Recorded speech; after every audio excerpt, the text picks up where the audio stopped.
Hello guys, ఎలా ఉన్నారు? బాగున్నారా అందరూ? నేనైతే చాలా బాగున్నాను. మీరు కూడా బాగున్నారని ఆశిస్తున్నాం. ఓకే ఫ్రెండ్స్, వెదర్ అయితే చాలా కూల్గా ఉంది. కూల్గా ఉన్నప్పుడు మనకి ఏదైనా వేడిగా తినాలనిపిస్తుంది కదా. అందుకే మేమైతే బొబ్బరి గారెలు చేసుకుంటున్నాం ఫ్రెండ్స్. చూడండి, ముందైతే బొబ్బర్లు నానబెట్టుకున్నాం. ఆ తర్వాత దాంట్లోకి కొన్ని గ్రీన్ చిల్లీ, ఆనియన్ తీసుకున్నాము. ఇప్పుడు ఇవి మిక్సీ పట్టేసుకుందాం ఫ్రెండ్స్.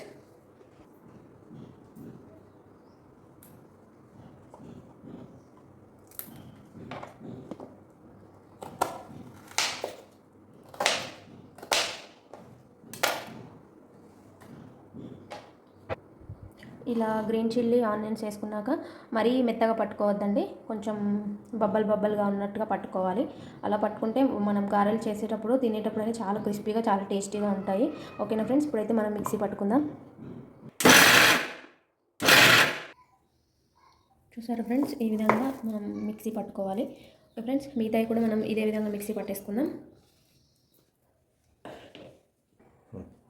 ఓకే అండి, ఇలా మిక్సీ పట్టుకున్నాక ఇంట్లోకి మనం ముందు గ్రీన్ చిల్లీ వేసుకున్నాం కదా, కొంచెం రుచికి సరిపడా కారం,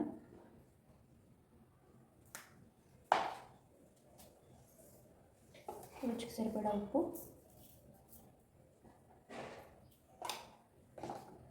అలాగే కొంచెం కరివేపాకు కూడా వేసుకొని బాగా కలుపుకోవాలి.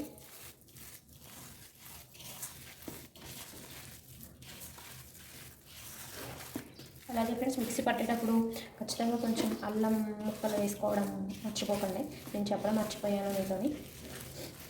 ఓకేనా, ఖచ్చితంగా అల్లం వేసుకోండి, ఆ ఫ్లేవర్ చాలా బాగుంటుంది. ఓకే ఫ్రెండ్స్, చూసారు కదా పిండి ఏ విధంగా ఉండాలి మనం చేసుకునే వీలుగా. మరీ వాటర్ యాడ్ చేసుకోకండి మీరు, ఎందుకంటే మీరు ఆనియన్ వేస్తారు కాబట్టి ఆనియన్తో పాటు వాటర్ వచ్చేస్తుంది. ఖచ్చితంగా వాటర్ అయితే యాడ్ చేసుకోవద్దు. ఒకవేళ మీకు మరీ టైట్గా అనిపిస్తే పిండి, అప్పుడు కొంచెం వాటర్ యాడ్ చేసుకోండి. ఇలా ఉంటే పిండి మనం వేసుకోవడానికైనా ఆయిల్లో జారుతుంది తొందరగా. అదే పలచగా అనుకోండి, ఆయిల్ ఎక్కువ పీల్చేస్తుంది, సరిగ్గా రావండి. చూపిస్తున్న విధంగా పిండిని అయితే గట్టిగా ఇలా పట్టుకోండి. ఓకే ఉందాం. ఇప్పుడైతే మనము ఆయిల్ పెట్టేసుకుందాం ఫ్రెండ్స్. ఇప్పుడు ఓకే, పిండి కలపడం అయితే అయిపోయింది. ఈ విధంగా పిండి కలిపి పెట్టుకొని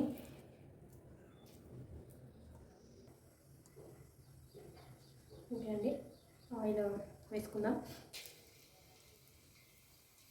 చూసారు కదా, ఆయిల్ అయితే వేడైంది. ఇప్పుడు మనం చిన్నగా చేసుకొని వేసేసుకుందాం. ఈ విధంగా ఇలా చేసుకొని వేసుకోండి.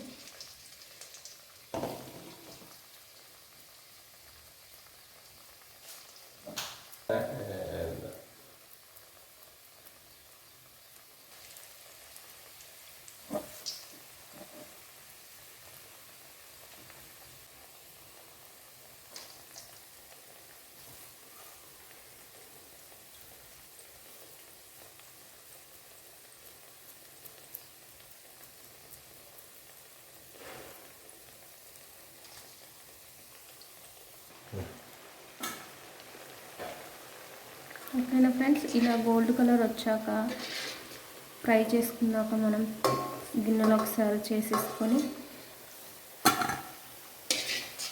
చూసారు కదా ఫ్రెండ్స్, ఈ విధంగానే ఫ్రై చేసుకోండి. మరీ కొంచెం కాలగానే తీసేస్తే లోపటంతా పచ్చిగా ఉంటుంది.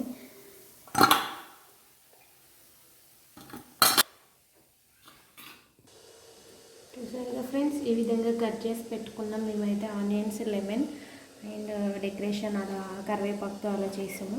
ఇప్పుడు మనం చేసుకున్న గారెలు ఈ విధంగా ఇలా సర్వ్ చేసేసుకొని, ఆనియన్ లెమన్ పిండుకొని ఆనియన్తో తింటే ఉంటుంది ఫ్రెండ్స్. అసలు ఇంకా టేస్ట్ మామూలుగా ఉండదు, అద్దిరిపోతుంది అనమాట. ఓకేనా ఫ్రెండ్స్, ప్లీజ్ ఫ్రెండ్స్ సబ్స్క్రైబ్ చేసుకోండి ఫ్రెండ్స్ మై ఛానల్ని. ఓకేనా ఫ్రెండ్స్, ఇలాంటి వీడియోస్ మరెన్నో వీడియోస్ మీకోసం అయితే వస్తూ ఉంటాయి. సో ఖచ్చితంగా నా ఛానల్ని మీరైతే సబ్స్క్రైబ్ చేసుకోండి. ఓకేనా ఫ్రెండ్స్, బాయ్ మరి.